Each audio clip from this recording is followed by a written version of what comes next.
6:42 now on this Easter morning. The moon has dropped in behind the mountains. That's a view from Aba Eye Care. Beautiful blue sky. Sun starting to shine brightly on the buildings right now. And temperatures are pretty mild. We're in the 30s and 40s here in eastern Colorado.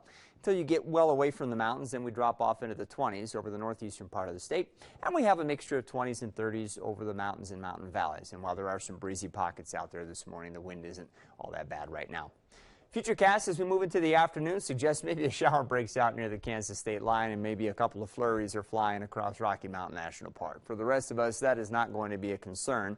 We're going to have a mostly sunny sky and we'll start to focus more on the wind, which is going to pick up again this afternoon. It'll be from a different direction today, whereas yesterday we had that kind of brisk, chilly southeasterly wind. Today it'll be a northwesterly wind coming off the mountains, and it'll get gusty.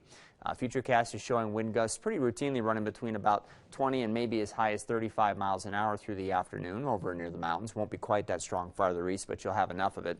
And with the drier air working in over the mountains, it means we're going to have red flag conditions this afternoon, fire weather conditions. And so red flag warnings go up for everybody along and east of the I-25 corridor from noon and lasting until 8 o'clock this evening, except for the far eastern counties. Temperatures are going to reach the 60s and 70s in much of eastern Colorado. Leadville will be in the 40s today. We'll look for 50s and 60s over the mountains and mountain valleys. And I think around Teller County, probably mid-50s to near 60 in Woodland Park.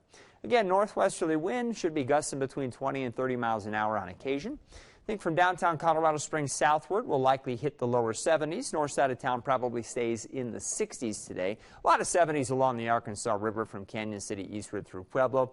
60s across the Wet Mountain Valley. Then maybe even on the eastern slopes of Green Mountain here, we could have a few spots up around 70. Rye, Beulah, San Isabel. So really a nice warm afternoon. It's just that we are, in fact, going to be windy. But we'll warm much more quickly than we did yesterday. I'm sure you'll feel the difference in the feel of the air today. Definitely going to be warmer. Tonight, some clouds over the far eastern plains probably aren't going to do all that much. We are tracking a weak cold front into the area that will slide in by tomorrow morning, but the air is very dry, so you don't see much in the way of cloud cover as that front comes in. It'll be more of a wind shift.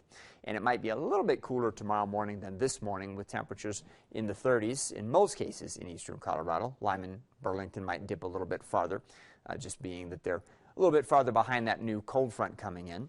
And we'll have 20s and 30s over the mountains and mountain valleys. I do think tomorrow morning is a little bit like yesterday in the morning, going to be pretty cool. Cheyenne Wells right now looking fine. Beautiful sunshine on this Easter morning. Not a cloud in the sky best we can tell. You see the pastels along the horizon. That's perfect for today. We'll be tracking cold fronts. I already talked about one coming in for tomorrow. We'll have several of these either directly affecting or skirting the area throughout the week. What it means is more wind, and with more wind, that means more fire weather. That'll be our main concern. We'll talk about that in our extended forecast coming up soon. Riley, back to you.